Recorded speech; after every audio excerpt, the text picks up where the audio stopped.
ఖమ్మం జిల్లాలో ఈ రూరల్ మండలంలో పొంగలేటి శ్రీను కానీ ఈ రాజకీయ నాయకులు ఎక్కడ నిల్చున్నా కూడా చెప్పులు తీసుకుని ఉరికిస్తారు.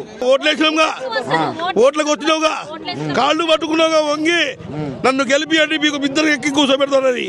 ఏది మీ ఇద్దరికి ఎక్కి పుత్త కర్ర కూర్చున్నాడు కూర్చుండీడు. ఏది ఇంకెవరు? పొంగులేటి శ్రీను, తుమ్మల నాగేశ్వరరావు, ఆ బట్టి క్రమార్క, రేవంత్ రెడ్డి రారండి. ఎందుకంటే వాళ్ళు మొత్తం కుంభకరులు కదా. వాళ్ళు ఇప్పుడు వస్తే మళ్ళీ ఇది మొత్తం పీకలు పట్టుకుంటారు. ఇప్పుడు రారు. ఇప్పుడు ఎందుకంటే మున్సిపాలిటీ ఎలక్షన్ కూడా అయిపోయినాయి కదా. ఇప్పుడు మాతో ఏ పని ఉండదు వాళ్ళకి.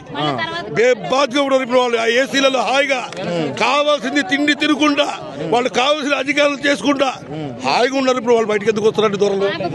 దొరలు లక్షల ఎకరాలు ఉండొచ్చు, కోట్లు ఉండొచ్చు, అంతస్తుల మీద అంతస్తులు ఉండొచ్చు, ఏసీ బెంచింగ్ కార్లు ఉండొచ్చు. పేదోడికి 100 గదాల భూమి ఉండొద్దు. ఈ దేశ ఓటు మాత్రం మనకు వస్తుంది.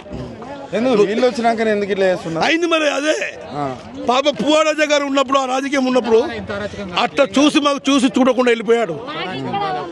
మాకు చూసి చూడకుండా వెళ్ళిపోయాడు. మేము కరెంట్ లాక్కున్నాం, మమ్మల్ని ఎవడు ఏమల్లా. మేము నీళ్లు మేము మోటార్లు పెట్టుకున్నాం, మమ్మల్ని ఎవడు ఏమల్లా. కాంగ్రెస్ రాజకీయం వచ్చింది, దొంగ రాజకీయం అయిపోయింది. ప్రమాణం పూర్తిగా చెప్తున్నాం. మా పిల్లలు స్టార్ట్ చేసి మేము మొత్తం కాంగ్రెస్కి ఓటేసినాం. మాకు కాంగ్రెస్ కావాలి, కాంగ్రెస్ ఓటేసినాం. కానీ మాకు ఏది చేయలేదు. ఇక నుంచి ఈ ఖమ్మం జిల్లాలో ఈ రూరల్ మండలంలో పొంగలేటి శ్రీను కానీ ఈ రాజకీయ నాయకులు ఎక్కడ నిల్చున్నా కూడా చెప్పులు తీసుకుని ఉరికిస్తారు. అంత కోపం ఉందని, అంత కోపం. చాలా అన్యాయం ఫ్రెండ్స్. ఎందుకంటే వాళ్ళు గత 9 సంవత్సరాలుగా గవర్నమెంట్ భూదాన్ ట్రస్ట్లో వాళ్ళు అప్లై చేసుకున్న తర్వాత వాళ్ళకి పర్మిషన్ ఇచ్చిన తర్వాత వాటర్ కనెక్షను, కరెంట్ కనెక్షను, తర్వాత అన్ని రకాల డ్రైనేజ్ కనెక్షన్ కూడా వచ్చింది. 9 సంవత్సరాలుగా ప్రశాంతంగా బతుకుతున్నారు.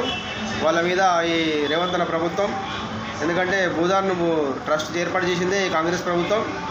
ఎందుకంటే భూ సంస్కారం తెచ్చింది కూడా కాంగ్రెస్ ప్రభుత్వమే. కాబట్టి అలాంటి కాంగ్రెస్ ప్రభుత్వం తెచ్చిన భూ సంస్కరణ చట్టంలో ఉన్నటువంటి లొసుకులను ఉపయోగించుకొని ఈ పేదలను వెలగొట్టడం చాలా బాధాకరం. ఎందుకంటే చాలా దౌర్జన్యం ఇది. ఎందుకంటే 9 సంవత్సరాలుగా వాళ్ళు నిర్విరామంగా ఎలాంటి ఇబ్బంది లేకుండా ప్రశాంతంగా బతుకుతారు. అలాంటి వారికి కనీసం 1 నెల ముందు 2 నెలల ముందు నోటీసులు ఇవ్వాల్సి ఉంటుంది. అది ఇవ్వకుండా కూడా రాత్రికి రాత్రి వాళ్ళ మీద బుల్డోజర్లు తీసుకెళ్ళి ఆ పేదల ఇల్లు నిర్దాక్షిణ్యంగా కూల్చడం చాలా ఘోరం. ఇది ప్రజాస్వామ్యంలో మంచిది కాదు. ఈ ప్రభుత్వాలు ఇట్లా చేస్తే ప్రజలు ఏమైపోతారు? ప్రజలు తిరగబడితే ఎలా ఉంటుంది? కాబట్టి ఈ ప్రభుత్వాలు ప్రజలను రక్షించడానికి ఉండాలి కానీ భక్షించడానికి ఉన్నట్టుంది. కాబట్టి ఈ ప్రభుత్వం అయితే కరెక్ట్ కాదు రేవంత్ అన్న. ఇది కరెక్ట్ అనిపిస్తలేదు.